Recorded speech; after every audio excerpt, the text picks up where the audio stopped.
Isa sa achievement na nagawa ko bilang isang vlogger ay ang ma-interview ang aking idol na si Idol John Rayot. So yan, welcome bay sa aming munting bahay. Sa wakas, nakita ko na rin si Bay Spring. Ang saya ko talaga. At dahil doon ay marami akong natutunan at hanggang ngayon ay hindi ko pa rin nakakalimutan. At syempre, kasama ko rin si Bay Bruno at si Boards Jason. At syempre, kasama ko rin ang mahal na asawa ni Idol John Rayot na si Borahe. Yon, mga ka-Spring, maraming salamat po sa pagdalaw nyo dito sa lugar namin, sa bahay ng biyanan ko. Salamat sa pa-welcome kay Bay Spring. So yun, patuloy natin siya suportahan mga ka-ride friends dahil napakasulit ng Sword Fam yan. At Bay, tuloy mo lang yung pag-YouTube mo. At salamat dahil inayos namin yung, yung page ko. Salamat talaga Bay, God bless, love you Bay. Thank you, bye. Thank you.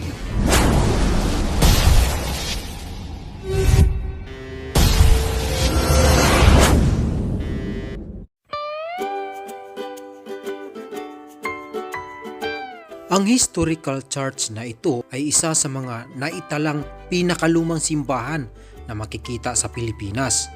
Ito ay matatagpuan sa lungsod ng Lasi sa lalawigan ng Siquijor. Ang parukyang ito ay itinatag ng mga paring Agustino Recolito sa ilalim ng patronato ni San Isidro Labrador noong 1857.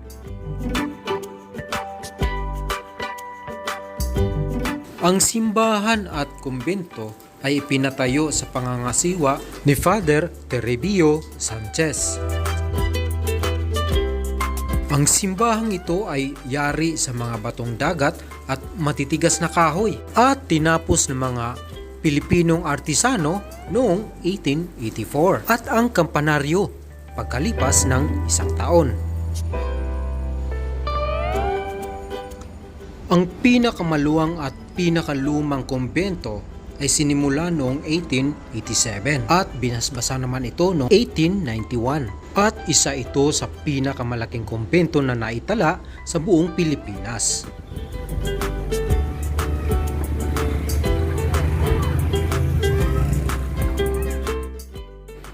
At makikita din natin dito ang maliit na gruto sa may kabilang gilid ng simbahan. Ito yung ano nila mga Spring. Maliit na kapilya na nasa labas. Fatima.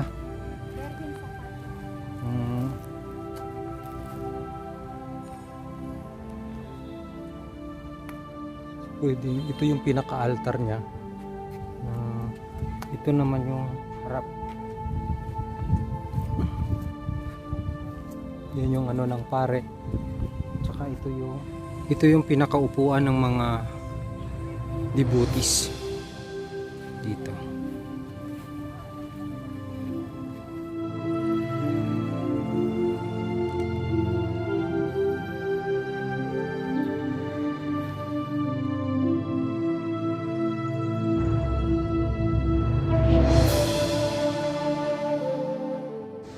At pagpasok mo pa lang ng kumbento ay makikita mo na agad ang kabuuang kwento ng kumbentong ito.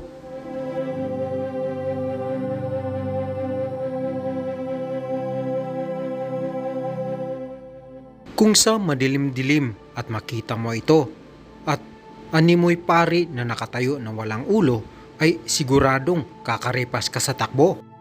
Pero relax lang mga friend. Ito po ay memorabilia mga pari na dating naninilbihan dito.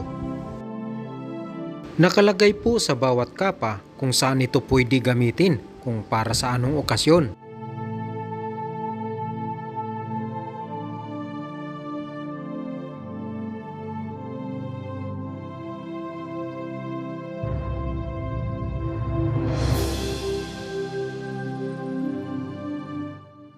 Bukod sa mga memorabilia ng mga pari na naiwan dito, ay nakadisplay din dito ang miniature o replika ng pagkamatay ng mahal na Nazareno. Kung mapansin mo karon, naana siya baritada diha. Oo. Karon sa una ing anan jud na. Mo ni siya original.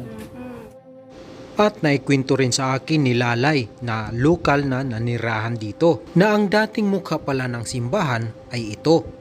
Taliwas sa ating makikita ngayon na may barikada na ang buong kampanaryo.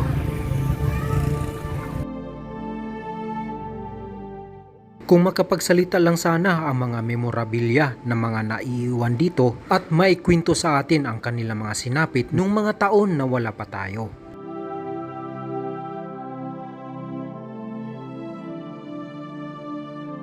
At hanggang sa dingding na lang ang ating malalaman sa mga kwento na meron dito.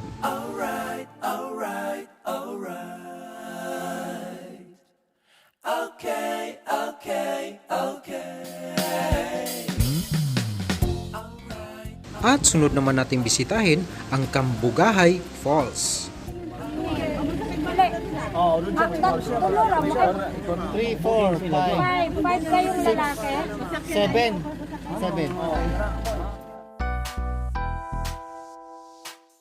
Sa mga ganitong lugar at para makaiwas sa anumang sakuna, dapat meron itong guide. At kung meron itong guide at dapat makinig tayo sa guide dahil sila ay binabayaran para tayo ay babantayan.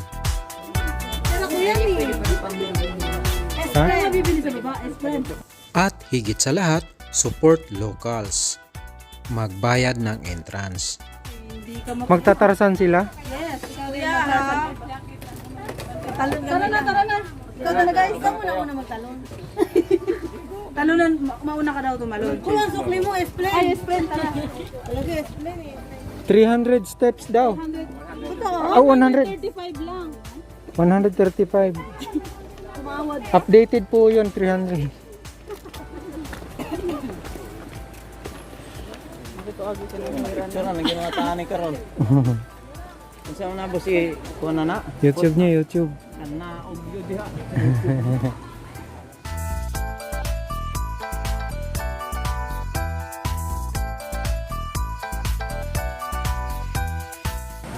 Mahinay. Pasok mo.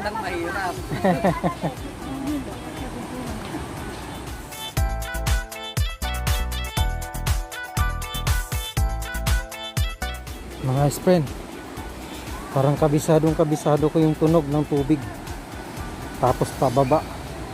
Oh my gosh.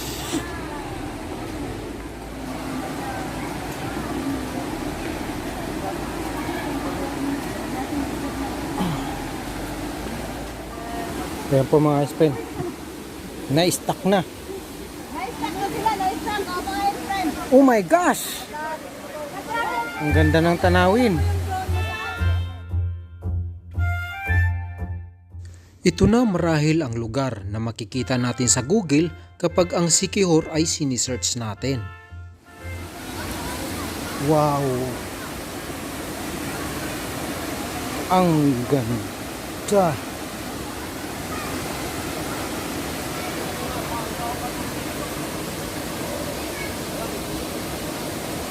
Grabe!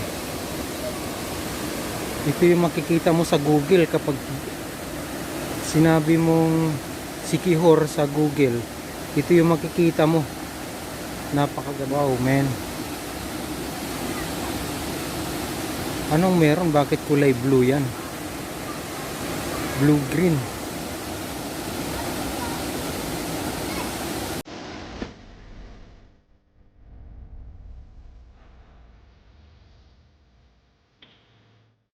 Kapag makita mo ito personal ay hindi mo na alam kung anong una mong gagawin. Magpapapicture ka ba? Tatalon? Or maligo na lang?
Lukso bay. Lukso.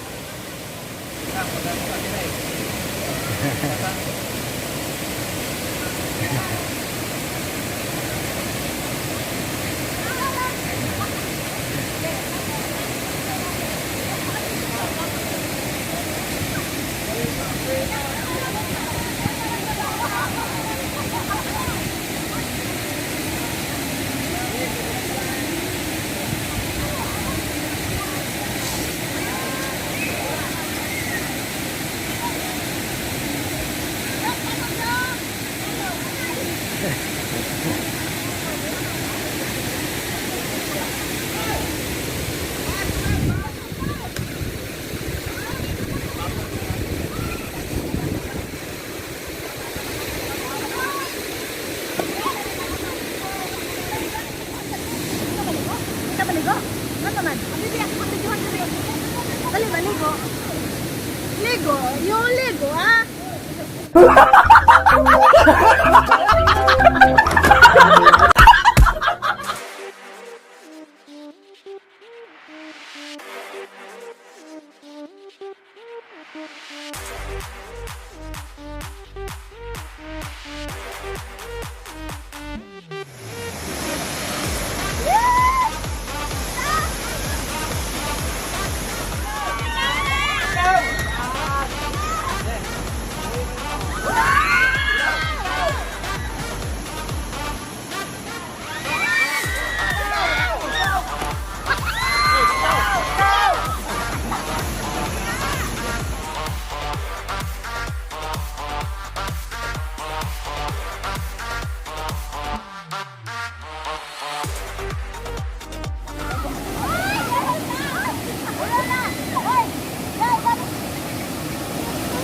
Ganyan lang, ganyan lang. Para hindi matatakot, pero sabi ko na rin. Para matangay kayo sa phone.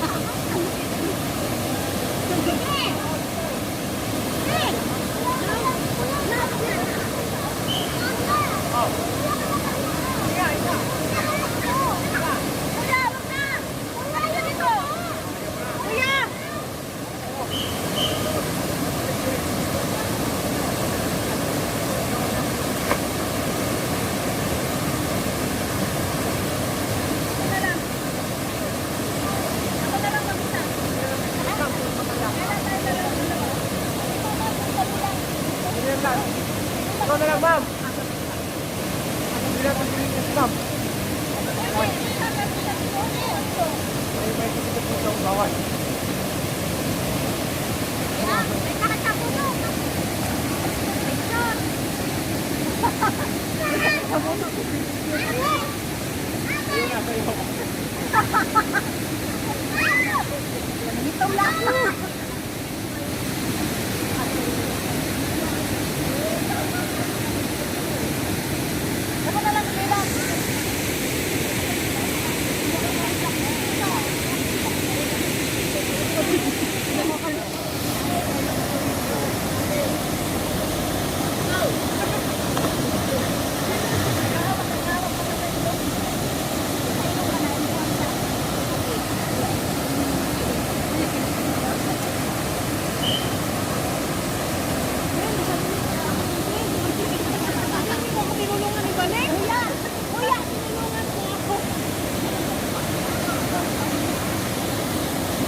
Nasaan yung picture?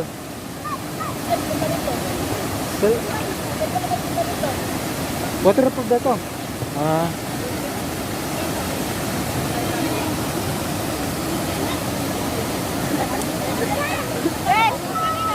Talunta! Adto man!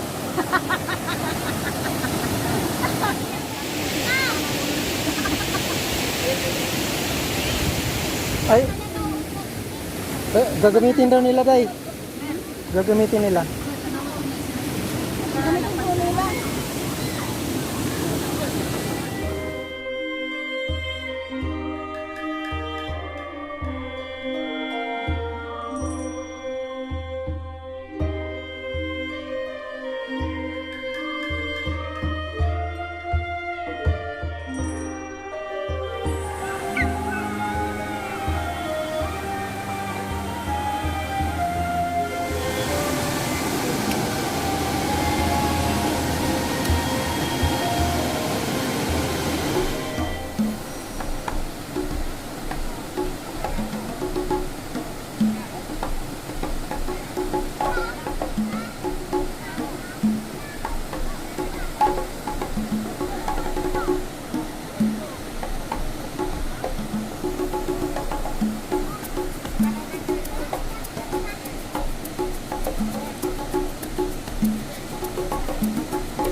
Kamusta? Kamusta ang experience? Maka-experience na. Ay, sino lang yung sumalon? Ang experience daw. Nalula ako pang talon ko eh. Ay, me! Kumustas?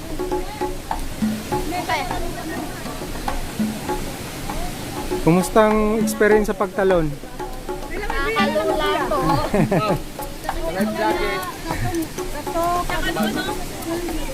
Sa life jacket, ma'am. Nalula pa ako sa pagtalon. Kayo pala ako manula. Nakakalula. Ito magaling oh.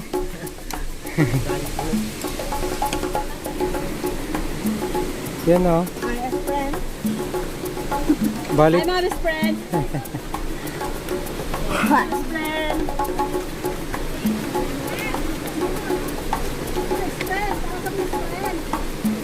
Ay, suhod na. Laylay, suhod. Nahinay na ay. Bye-bye, bye-bye. Kuya! May kamugahay! Ano yung ka na lang? Very good. Nice experience! Yan.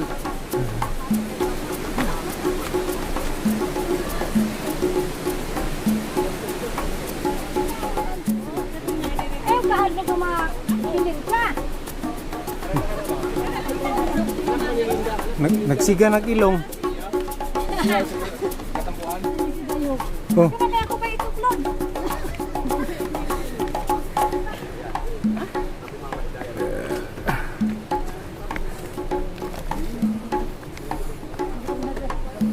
Oh my God.